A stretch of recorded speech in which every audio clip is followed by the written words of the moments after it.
Hello everyone, coming to you live and in the clear from the Florida Aviation Museum, and we are here on the Sun and Fun campus, and this is the 45th Annual Sun and Fun International Fly-In and Expo. I'm Ben Coleman, one of your many hosts for the Florida Aviation Network, and we're here with the volunteer crew, and I'm a volunteer, and volunteerism is alive and well, and that's going to be developed later on in our guests as well. But first, we want to recognize our folks on the camera. Thanks, Tyler. Daryl, you okay? Wake up, Daryl. Okay, we're having fun here at Sun and Fun, and that's what it's all about. We're around aircraft, aviation people, engineers, vendors, suppliers, manufacturers, anybody that wants to bring their goods to the market, if you will. This is I think it's one of the largest conventions in the state of Florida. So it's a good place to be, and if you're just watching this streaming live, we want to thank you for watching it. But come on to Lakeland, come see what's going on here on the airport, and thanks so much to our sponsors. We got the British or Bahamas, well they are a British island, British influence anyway, but Bohemian Ministry of Tourism is one of our proud sponsors for what we do here at the Florida Aviation Network. It's all about aviation safety. And speaking of safety and speaking of volunteerism, we have a guest here that's dedicated most of his life to education. And in that thread, you can tell when we talk to this gentleman, just how safety is it's a foregiven conclusion. It's in everything that this man does. Keith Smith. Keith. Nice to be back. Ben. It's good to see you, because I heard a vicious rumor that, hey, did you hear that Keith Smith was retiring from Central Florida Aerospace Academy? I said, no way. Number one, he's not old enough. Number two, Yes, I don't know of anybody else that could do what that man does. But congratulations, you made it. I did, and enjoying it immensely. Are you doing any fishing? I am doing a little bit of fishing, not as much as I had planned on, because I'm also enjoying my grandson. He's a little 4-year-old. I pick him up every day from preschool. You can keep him till about 4 o'clock till his daddy comes and picks him up, and he is a handful and a motor mouth, and just keeps me entertained all the time. Well, Keith, I think that's really what it's all about. I'm proud for you. I hate that we lost you, but we really didn't lose you, because you still come back to volunteer here at the Academy. Absolutely. So that's the reason I pulled that volunteerism spirit, because there's no more selfless way to spend your time than to give back. And I think that's what really started you out into the education side of the house from your insurance business. It is. I was in insurance for over 20 years and owned my own agency, and sometime my wife and I decided we wanted to give back to students who our kids had graduated, and we had been involved with students during that time, and we wanted to do something to give back. So we sold our insurance agency and finished up our degrees, and both of us are in education, and taught math, enjoyed the heck out of it, and wouldn't have even left the classroom, except my principal at the time thought I could do more good as an administrator, so I got into administration. Well, I'll tell you, you always represented the school and the county well, and Obi, and I know that you had something to do in the role of sponsorship in the background, and it's very, very reassuring to know that there was that calm demeanor. You always came across very calm and cool, and I've seen you in the heat of battle with some opportunities. But that's good to exude to our students and to show them that this is how an adult operates. and because they're going to be adults one of these days. Not Yeah. all of them are, and it's just something that's very, very important in the aviation industry, is to show the proper decorum, the respect, and see something on the ground, pick it up. You see somebody got their hands full, open the door for them. Come on now. Right. And I know that you went a long way in fortifying that to your students, and also your successor. Tell us a little bit about Tammy. Oh, Tammy Epperson is the young lady who replaced me this past December. And we had an exhaustive search for my replacement. In fact, we advertised nationwide and found her right here in our own backyard. We interviewed about 10 different people. I was on the interview committee. Rick Garcia, the head of my board, was on the interview committee. And she just stood out from the get-go. I mean, she has just, she's got so much energy.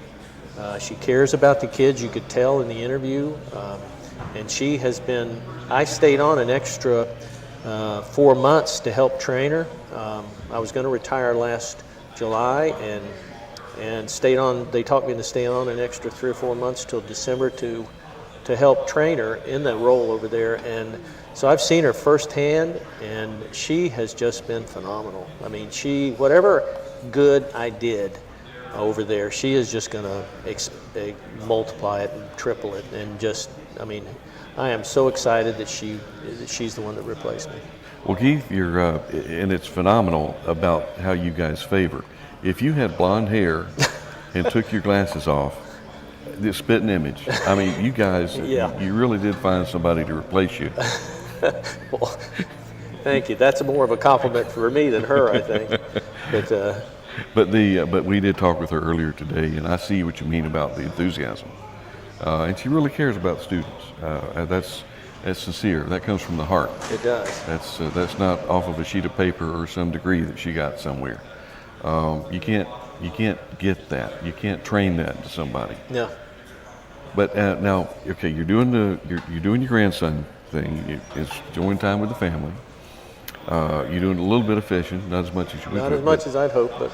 But yeah, now we were talking earlier before we got started here. Something that really kind of piqued my interest. What was that? You have an interest in learning how to fly. I do. It's something that I never quite got the chance to do while I was there, and it's something that I always thought that it would be nice to have in common, because most of the kids come there wanting to be pilots, and it's something that I always wanted to do. I think I was telling you that it was going to be long time ago. It was going to be my 40th birthday present, and at the last minute, my wife just broke down bawling. She was afraid I was going to have a crash and talked me out of it. And so I never did do it, but it is something that I may still toy around with. I was talking with an instructor over there about maybe getting my light sport, because it doesn't cost quite as much. Mm-hmm. So it's still something that I'd love to do. I love the idea of being able to fly. It's always been a dream of mine. In fact, it was my, I haven't told many people this, but it was my 6th birthday present when I was 6 years old. I just told my parents I wanted an airplane ride, and they took me over to Winter Haven Airport and got me an airplane ride. So ever since then, I mean, it's just been something I've always wanted to do. Well, I think it's festering, and I believe that you will eventually do that. But and as far as the money goes, it's just money, Keith. I mean, they're making more money as we speak. They're printing it. I know. It's just more coming off of that press. So that's true. It's just money. So just cash in that. Get the sock out from under your bed, and get with old Mike, that Mike Z over there, and let's get you tuned up. All right, let's see about that. And I can tell you, I've known enough folks in aviation that your demeanor goes a long way into how successful you will learn, and right up to the point of having an emergency, dealing with an emergency situation. I believe you would deal with an emergency in flight about the same way that you would deal with an emergency over at the academy with a handful of students. It's just your background. It's in your DNA, if you will, your genes. And we need to make sure that these young folks gather the importance of that stable foundation and to handle any situation. There's very few things that really constitute an emergency. That's what Jack Mendez taught me. This is if you're on fire, that's you need to get out of fire. Right. You know, fire will hurt you in a heartbeat. And as long as you got something to fly it. You know, control it. And if you have to put it down under control. Right. Because when you put it down not in control, that's when you're more likely to get hurt. And we could get hurt sitting right here in this this museum. Yeah, flying is still safer than driving down the street. Absolutely. There's more people killed in slip and fall in bathtubs than in aviation. Yeah. So really the definition of safe, and this is a test for Tyler, camera 2. Definition of safe is free from harm. I don't know too many situations that we are actually 100% just by golly safe.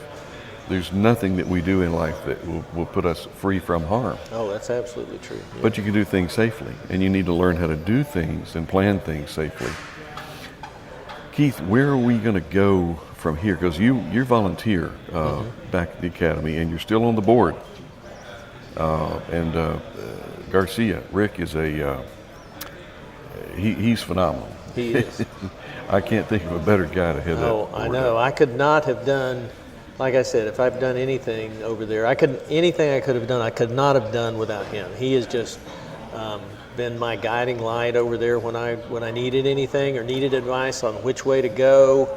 Rick was there for me. I couldn't have done it without him. And again, and this is a plug for Rick Garcia and Gulf Coast Avionics. His heart is in it. Oh, just like Tammy. It's not just because it's a business title that he has, being the chairman of the board. No, it's not. He wanted to give kids in Polk County the same opportunity he had when he grew up in Miami, where they had an aviation high school.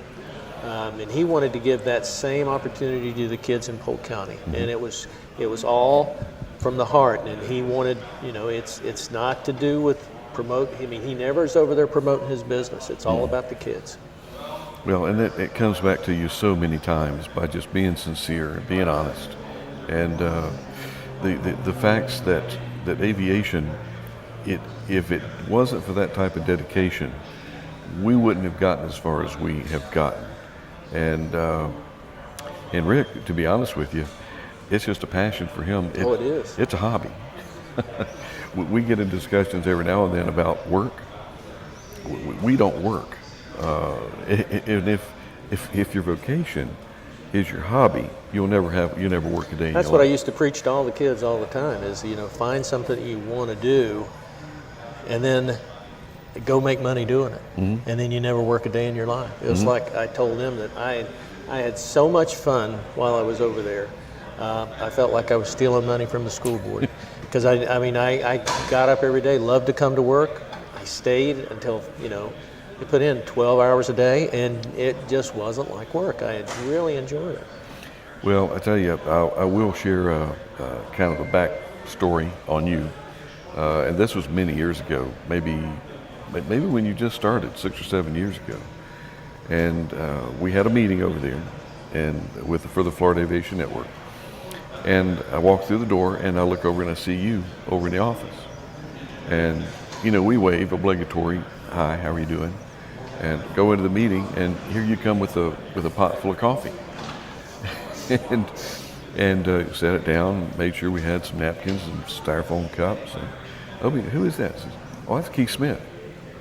Is he the janitor here? And so, no, he's in charge of the school. I said, wait a minute. But I just saw him with a broom, and he brought us coffee. And what's the deal here? He says, that's just Keith. So, the old chief cook, head cook, bottle washer? That's true, yeah. I think you personify that, and it's important for these students to see that you got your vice principal sweeping, taking care of coffee, not just barking out of order, hey, go empty that trash can. Right. You got the trash can. You're on it. That's right. It's so much valuable lessons, and what's really gives me hope is knowing that you're not gone. You're going to be over there giving back. Maybe not as much as you were, because you got some things to take care of. Yeah. You got some hooks to wet. That's right. But tell us a little bit more, just as we kind of wrap up things here. Leave us with some impressions that you would like to leave our streaming audience here. And hopefully it'll get back to the school at some point. What would you like to leave us with as far as parting thoughts? I just would like to, as far as the students go, I would like to, again, reiterate to chase your dreams. Don't let anybody tell you that you can't do something, because the only limitation that you should have, is on you. You put that on yourself. If anybody else tells you you can't do something, don't let them, because you're just placing a limitation on yourself. Anything that's out there that you want to do and you can find a way to do it, go chase that. Especially if nowadays, if that dream is aviation, my God, there's so much out there that you can do and be a part of. Whether you want to be a pilot or not, either you can be air traffic control and you can be a mechanic if you're good working with your hands. There's just so much out there and so much opportunity to do what you want to do and make a great living doing it. And like you said, it's not work if you're having fun doing it. Somebody's just paying you to have fun, and just don't let anybody tell you can't do it. Well, and I don't know if folks realize here in this industry, Keith, we wind up talking to ourselves a lot, and it's so important to realize that we're a mere sliver of the society. There's less than, I think we're at 500,000 pilots certified in the U.S. What's the population of the United States? Oh, I lost count. I can't remember. It's over 300 million. 300 million? The last I remember is 250. But that wouldn't surprise me any. So 500,000 out of 300 million. It's a sliver if you look at it on a pie chart. Yeah. And we're so often we talk to ourselves quite a bit. It's like going to a mirror. Just EAA, some of our alphabet groups, AOPA, NBAA. They think it's the best thing since sliced bread, and it is to themselves. But unless we get everybody in the world to know what NBAA stands for, or EAA, or AOPA, their job's not done.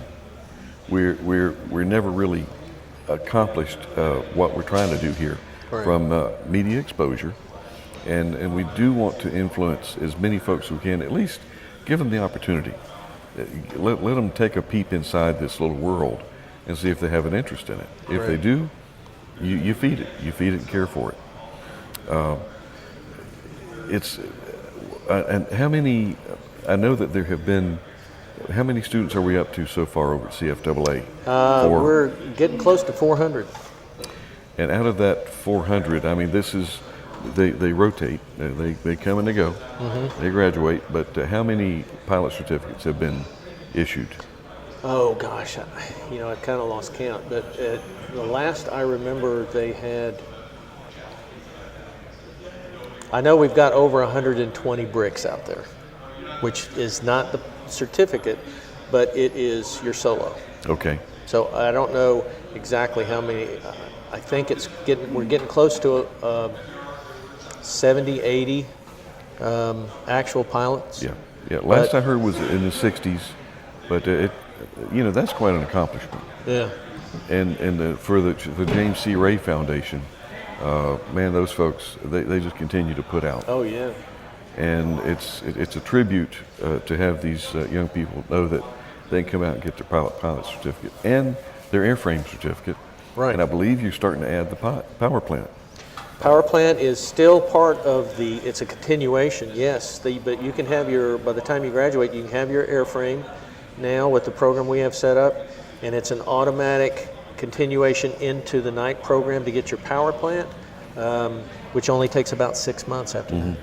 So within 9 months after you graduate, you can be completely certified, ready to go to work. Wow. And you know, you mentioned the term 6 months to get your, that's not 6 months of just kind of sitting back casually reading. That's 6 months of hard work. Oh yeah. And they're busy, and you know, and it's 6 hours a day to get going through that 6 months, 6 hours a day. But like I said, it's once you finish that and you sit, and I think you've actually tested some of our kids, haven't you? So once they get that and they pass the test and get the certificate, then you know, they're ready to go. Yeah, they're employable. Yeah.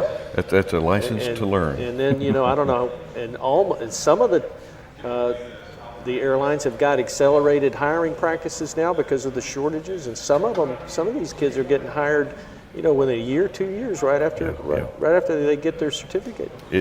Keith, it's a tribute, and it's a continuation of what you started, and we're going to keep it up with you. Thank you so much for your time. Thank you. It's always a pleasure. Always. Good to see you, Ben. And that's going to take care of another interesting interview here, and with very, very kind gentlemen. Let's do this again. I've been Coleman, one of your hosts here at the Florida Aviation Network. We'll see you next interview.